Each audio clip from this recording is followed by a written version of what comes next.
La nuit s'était installée doucement, enveloppant la plage d'un silence presque irréel, seulement troublé par le bruit discret des vagues qui venaient mourir sur le sable encore tiède de la journée. Sous ce ciel immense, Diego et Bella avaient passé leur première nuit ensemble à la belle étoile, comme pour suspendre le temps, comme pour oublier, ne serait-ce que quelques heures, tout ce qui les attendait. Pourtant, derrière cette parenthèse fragile, une tension sourde persistait, prête à ressurgir à tout moment. Bella ne dormait presque pas. Elle observait Diego dans la pénombre, cherchant à lire sur son visage une hésitation, un doute, quelque chose qui pourrait la rassurer. Mais ce qu'elle percevait, au contraire, c'était une détermination silencieuse, une sorte de fuite en avant qu'elle ne reconnaissait plus vraiment. Alors, dans un souffle, elle tenta encore une fois de le retenir, de lui faire comprendre que ce braquage n'était pas un simple défi, mais un point de non-retour. Ces mots étaient chargés d'inquiétude, mais aussi d'une peur plus profonde, celle de le perdre définitivement. Pendant ce temps, au lever du jour, la réalité reprenait ses droits avec brutalité. Momo et Matt arrivèrent avec du café, comme si tout cela n'était qu'une routine, comme si la veille n'avait pas fait basculer Diego dans une autre dimension. Cette normalité apparente contrastait violemment avec ce qui se jouait réellement. Diego, lui, semblait déjà ailleurs, absorbé par ce qui allait suivre, par ce rite de passage imposé par Ben, une épreuve dont il connaissait les risques mais qu'il ne pouvait plus refuser. C'est alors que Ben entra en scène avec cette froideur calculée qui le caractérisait. Il ne laissait aucune place au doute, aucune échappatoire. Le rite de passage n'était pas une option, c'était une condition. Et face à lui, Diego sentit qu'il n'avait plus le choix. Bella tenta encore de s'opposer, son regard suppliant cherchant à fissurer cette façade de détermination, mais rien n'y faisait. Diego avait déjà pris sa décision, ou peut-être avait-il simplement cessé de lutter contre ce qui l'entraînait vers le bas. Dans le même temps, ailleurs à Seth, d'autres tensions se nouaient, plus discrètes mais tout aussi importantes. À l'hôpital, Swazik portait le poids d'une culpabilité qu'elle ne pouvait plus ignorer.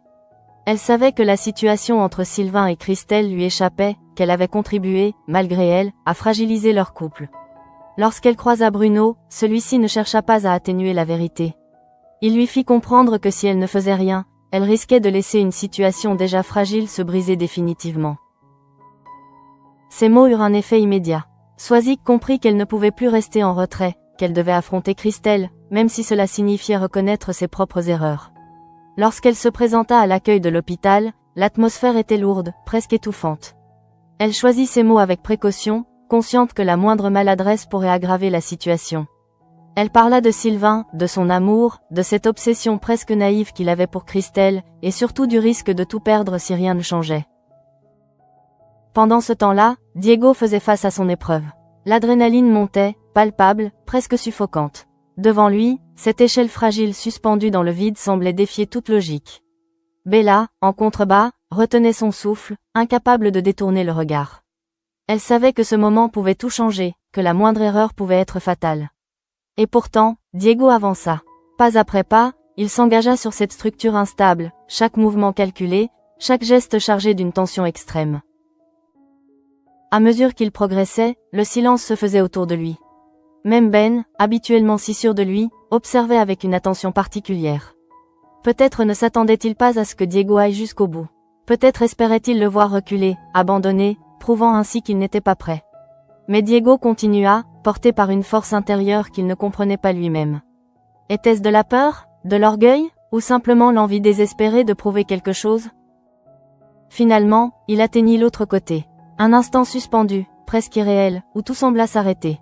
Puis, lentement, la tension retomba. Diego venait de réussir. Ce simple geste, pourtant, avait des conséquences bien plus profondes qu'il ne l'imaginait. Il venait de franchir une ligne invisible, celle qui sépare encore le doute de l'engagement total. À ce moment-là, Bella comprit que quelque chose s'était définitivement brisé. Elle ne dit rien, elle n'en avait plus la force. Ce qu'elle venait de voir dépassait ses peurs, dépassait ses espoirs. Diego n'était plus simplement un garçon qu'elle aimait. Il était en train de devenir quelqu'un d'autre. Dans le même temps, au lycée, une scène bien différente se jouait, mais elle révélait elle aussi des tensions sous-jacentes. Marguerite tentait d'enseigner à ses élèves l'importance du calme, de la maîtrise de soi. Son exercice de relaxation semblait presque dérisoire face aux tourments que chacun portait en lui. Diane, Bastien, Violette et Marceau participaient, chacun à leur manière, mais derrière cette façade studieuse, les préoccupations personnelles prenaient le dessus. Esmé, quant à elle, se retrouvait dans une position inconfortable. Forcée par Emily à surveiller Diane, elle ressentait une injustice profonde. Elle devait gérer ses propres examens, son propre avenir, tout en étant entraînée dans une situation qui ne lui appartenait pas vraiment. Ce sentiment d'être piégée, d'être utilisée, commençait à peser lourdement sur elle. À ce moment précis, plusieurs destins semblaient avancer en parallèle, chacun avec ses propres enjeux, ses propres conflits. Mais tous convergeaient, d'une manière ou d'une autre, vers une même réalité, rien ne resterait inchangé. Pendant ce temps, Martin poursuivait son enquête avec une détermination intacte. Face à Chloé et Alex, il tenta de les rassurer, mais ses mots étaient mesurés. Il savait que chaque minute comptait, que Diego s'enfonçait un peu plus dans une situation dangereuse. Pourtant, il refusait de le considérer comme un criminel. Pour lui, Diego était avant tout un jeune qui s'était laissé entraîner, et cette conviction guidait chacune de ses décisions. Chloé, de son côté, oscillait entre espoir et désespoir. Elle voulait croire que tout pouvait encore s'arranger, que Diego pouvait revenir. Mais plus le temps passait, plus cette certitude s'effritait. Avec Alex et Judith, elle décida de passer à l'action, de ne pas rester passive face à l'inquiétude qui la rongeait. Ainsi, dans cette journée qui semblait ordinaire en apparence, chaque personnage avançait un peu plus vers un point de bascule. Les choix se précisaient, les conséquences se dessinaient, et sans le savoir encore, tous se rapprochaient d'un moment où il ne serait plus possible de revenir en arrière. Dans le prolongement direct de cette épreuve qui venait de marquer un tournant irréversible, Diego se retrouva plongé dans une réalité encore plus déroutante, où chaque regard posé sur lui semblait chargé d'une nouvelle signification. La réussite du rite de passage ne lui apportait pas la fierté qu'il avait imaginée, mais une sensation plus trouble, plus pesante, comme si ce succès l'avait enchaîné davantage à un destin qu'il n'avait pas pleinement choisi. Bella, quant à elle, restait à distance, incapable de se réjouir. Elle observait Diego avec une inquiétude silencieuse, cherchant à comprendre à quel moment précis elle avait commencé à le perdre. Ce n'était pas une rupture brutale, mais une lente dérive, presque imperceptible au début, devenue maintenant impossible à ignorer. Elle tenta encore de lui parler, de raviver ce lien qui les unissait, mais chaque mot semblait se heurter à une barrière invisible, comme si Diego était déjà ailleurs, déjà engagé dans un engrenage dont il ne mesurait pas encore les conséquences. C'est alors que Ben prit une décision qui allait bouleverser l'équilibre fragile du groupe. Sans prévenir, avec cette froideur stratégique qui le caractérisait, il annonça que Diego ne participerait finalement pas au braquage. Cette annonce, loin de soulager Bella comme on aurait pu l'imaginer, provoqua un malaise profond. Car derrière ce changement se cachait une autre réalité, bien plus inquiétante. Ben avait trouvé un remplaçant. Dans le même temps, Diego ressentit immédiatement que quelque chose lui échappait. Il comprenait instinctivement que cette décision n'était pas anodine, qu'elle répondait à une logique qui le dépassait. Être écarté du braquage après avoir prouvé sa valeur ne faisait aucun sens, à moins que Ben ne prépare autre chose, quelque chose de plus grand, ou de plus dangereux encore. La révélation ne tarda pas. Lorsque Manny apparut devant la bande, le choc fut immédiat. Diego resta figé un instant, incapable de masquer sa surprise. Ce n'était pas simplement une connaissance, ni même un ancien complice. Manny représentait une part de son passé qu'il pensait avoir laissé derrière lui, une époque marquée par des choix discutables, par des compromis qu'il aurait préféré oublier. Dans le même temps, Manny lui-même semblait porter un poids invisible. Son regard trahissait une détermination mêlée d'une certaine inquiétude, comme s'il savait que sa présence ici allait déclencher une réaction en chaîne. Ce n'était pas un hasard s'il avait accepté de rejoindre la bande. Derrière cette décision se cachait une intention plus profonde, plus personnelle, que Diego n'était pas encore en mesure de comprendre pleinement. Bella, témoin de cette scène, ressentit immédiatement que la situation lui échappait complètement. Elle ne connaissait pas Manny, mais elle percevait clairement que son arrivée changeait tout. Diego, déjà en équilibre instable, se retrouvait désormais confronté à son passé, à ses erreurs, à tout ce qu'il avait tenté de fuir. Et cette confrontation risquait de le faire basculer définitivement. Pendant ce temps, ailleurs à Seth, la mobilisation autour de la disparition de Diego prenait de l'ampleur. Chloé, Alex et Judith ne pouvaient plus rester passifs face à l'angoisse qui les rongeait. Ils décidèrent de passer à l'action, multipliant les initiatives pour retrouver sa trace. Les affiches, les messages sur les réseaux, les flyers distribués dans les rues. Tout devenait un moyen de maintenir un lien, de refuser l'idée qu'il puisse disparaître sans laisser de traces. Judith, en particulier, s'investissait avec une intensité remarquable. Elle refusait de céder au découragement, convaincue que chaque geste comptait, que chaque effort pouvait faire la différence. Jordan, à ses côtés, tentait de la soutenir, même si lui aussi commençait à douter. Mais aucun d'eux n'osait formuler cette peur à voix haute. Dans le même temps, Manny tentait de maintenir un lien avec Jack, envoyant des messages restés sans réponse. Ce silence pesait lourd, comme une confirmation implicite que les choses avaient changé, que les relations n'étaient plus aussi simples qu'avant.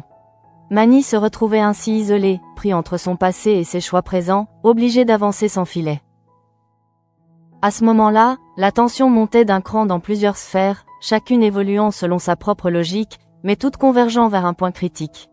Chez les Moreno, par exemple, la situation atteignait un seuil de rupture.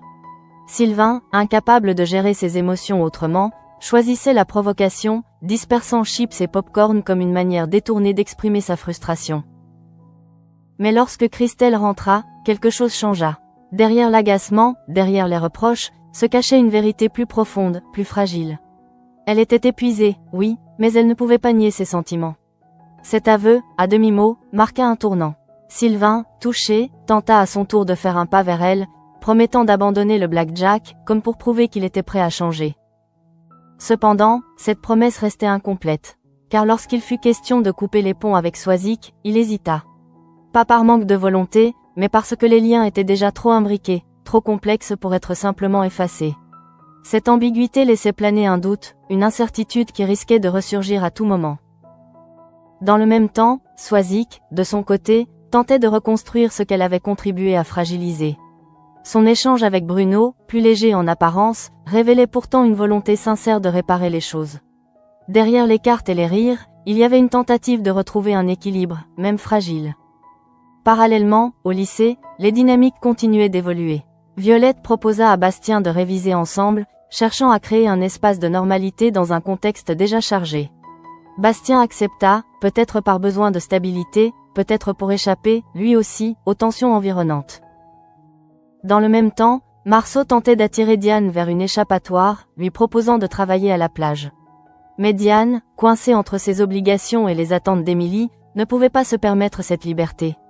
Ce refus, en apparence anodin, révélait en réalité une pression constante, une difficulté à trouver sa place entre ce qu'elle voulait et ce qu'on attendait d'elle.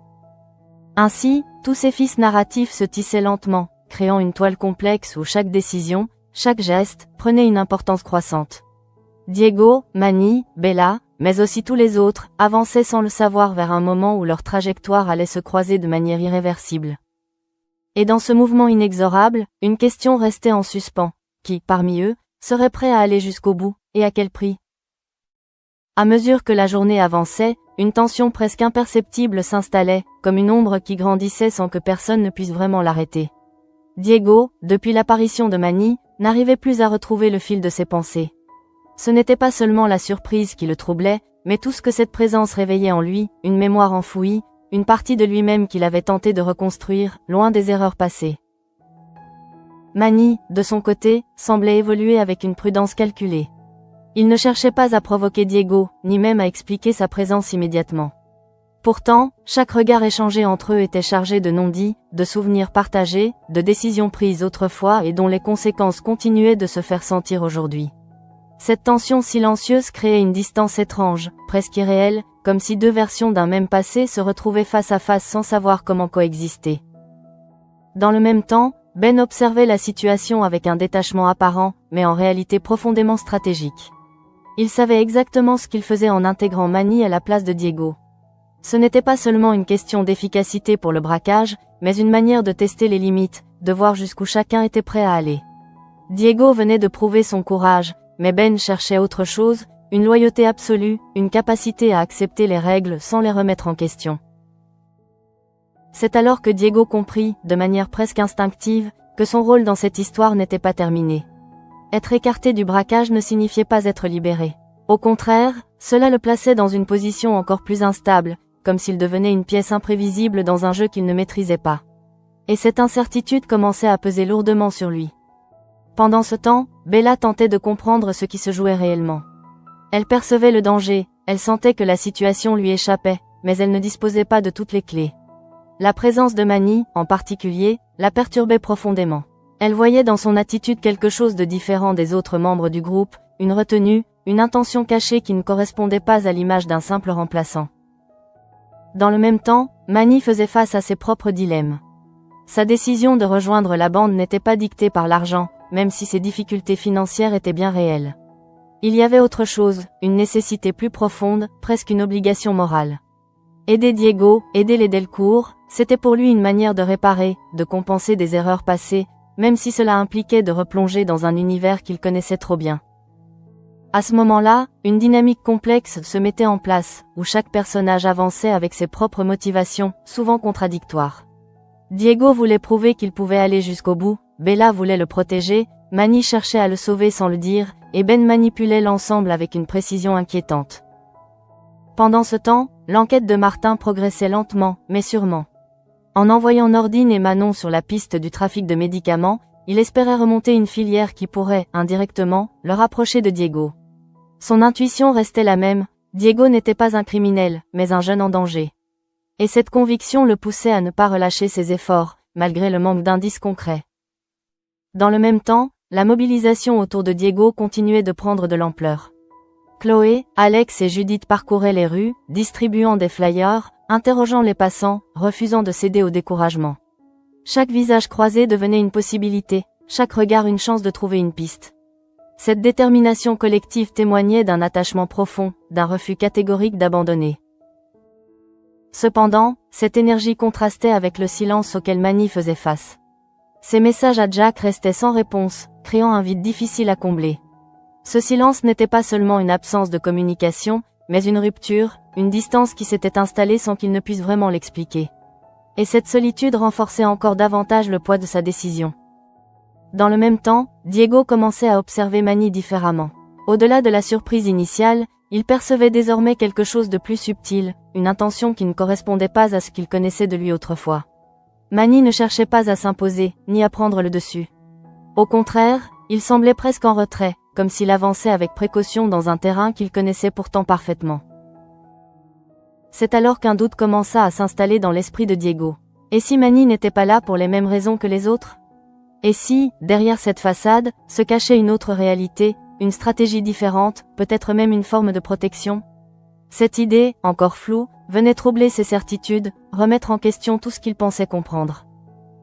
Pendant ce temps-là, Bella continuait de lutter à sa manière. Elle refusait d'abandonner, refusait de voir Diego s'enfoncer sans réagir. Mais elle se heurtait à une réalité de plus en plus dure, elle ne pouvait pas contrôler ses choix, elle ne pouvait pas le forcer à revenir en arrière. Tout ce qu'elle pouvait faire, c'était rester là, espérer, et attendre le moment où il accepterait de voir ce qu'elle voyait déjà clairement. Dans le même temps, les autres intrigues poursuivaient leur évolution, créant un contraste saisissant avec la tension principale. Les révisions, les relations amicales, les conflits familiaux. Tout cela continuait, comme si la vie suivait son cours, indifférente au drame qui se jouait en parallèle. Mais en réalité, ces éléments contribuaient à renforcer l'impression que tout était lié, que chaque détail pouvait, à un moment ou à un autre, avoir une importance. À ce moment précis, une certitude commençait à émerger. Le braquage à venir ne serait pas un simple événement isolé. Il serait le point de convergence de toutes ces tensions, de toutes ces décisions, de tous ces choix accumulés. Et lorsque ce moment arriverait, il ne laisserait personne indemne. À ce stade, tout semblait en place pour que les trajectoires se heurtent avec une violence inévitable, comme si chaque personnage avançait vers un point de rupture sans pouvoir ralentir. Diego, en particulier, se retrouvait au centre de cette tempête intérieure, tiraillé entre ce qu'il croyait devoir faire et ce qu'il ressentait encore profondément. La réussite du rite de passage n'avait pas apaisé ses doutes, au contraire, elle les avait amplifiés, les rendant plus difficiles à ignorer. Dans le même temps, la présence de Manny devenait de plus en plus difficile à interpréter.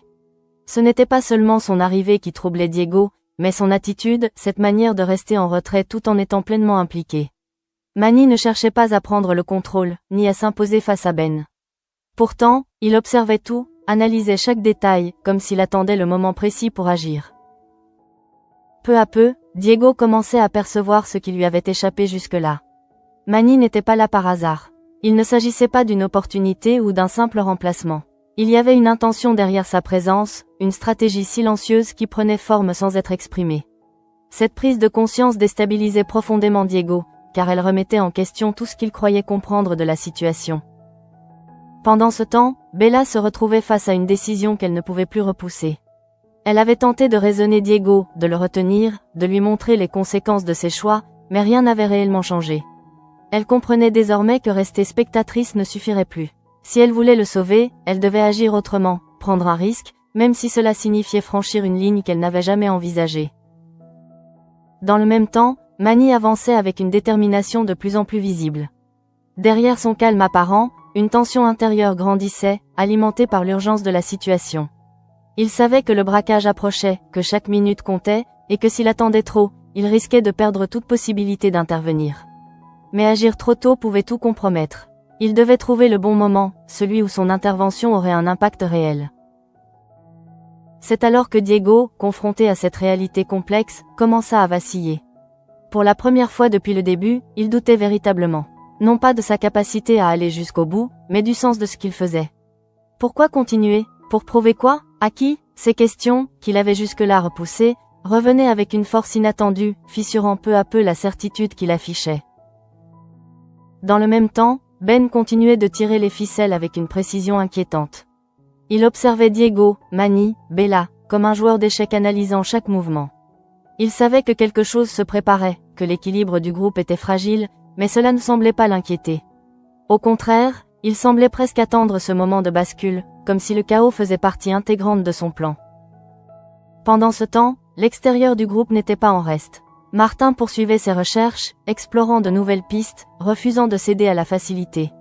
Sa conviction restait intacte, et elle devenait même plus forte à mesure que les indices s'accumulaient. Il sentait que quelque chose de plus grand se préparait, quelque chose qui dépassait la simple disparition de Diego. Dans le même temps, Chloé, Alex et Judith continuaient leurs efforts, malgré la fatigue, malgré l'angoisse. Chaque jour sans nouvelles était une épreuve supplémentaire, mais ils refusaient de baisser les bras. Cette détermination, presque obstinée, créait un contraste saisissant avec la situation de Diego, qui, lui, semblait s'éloigner de plus en plus. À ce moment-là, tous les éléments étaient réunis pour un basculement. Diego doutait, Bella était prête à agir, Manny préparait son intervention, et Ben attendait le moment propice pour lancer le braquage. Chacun avançait selon sa propre logique, mais tous se dirigeaient vers le même point de collision. Et dans cette convergence, une question devenait inévitable: qui allait franchir la limite en premier?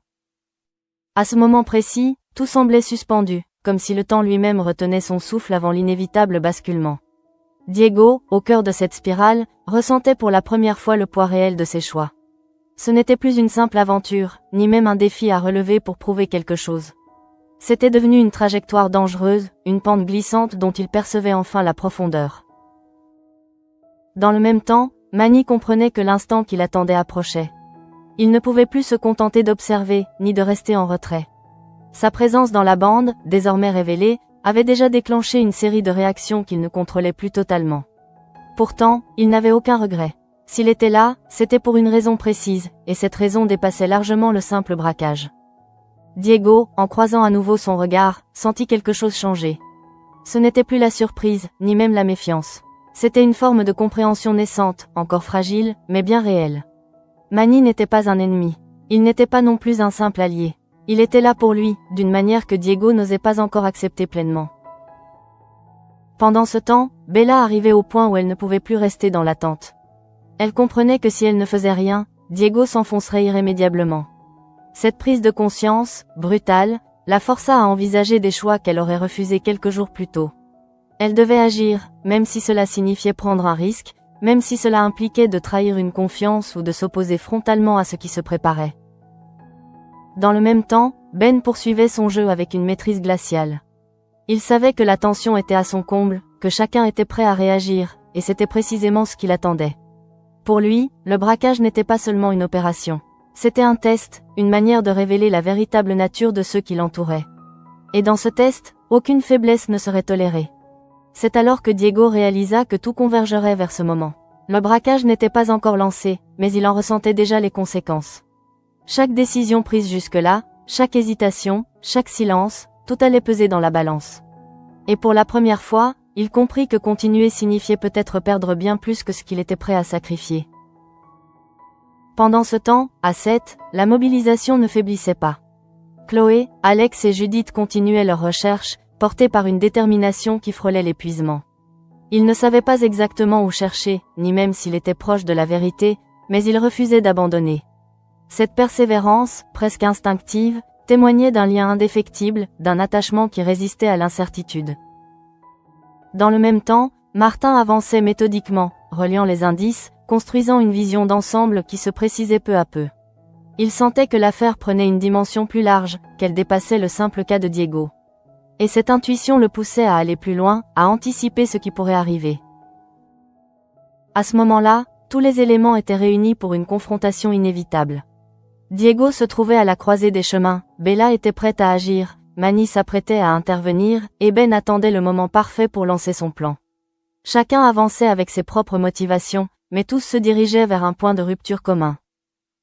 Et dans cette convergence, une vérité s'imposait peu à peu. Rien ne se passerait comme prévu. Le braquage, censé être une étape décisive, devenait un révélateur. Il ne s'agissait plus seulement de réussir ou d'échouer, mais de comprendre qui chacun était réellement. Diego allait devoir choisir, non pas entre deux options, mais entre deux versions de lui-même.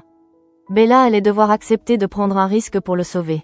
Manny allait devoir révéler ses intentions au moment le plus critique. Et Ben, lui, allait découvrir que même les plans les mieux élaborés peuvent basculer face à l'imprévisible. Ainsi, l'épisode se referme sur une tension intacte, presque insoutenable, laissant présager un affrontement où chaque décision comptera, où chaque erreur pourra avoir des conséquences irréversibles. Rien n'est encore joué, mais tout est déjà en mouvement.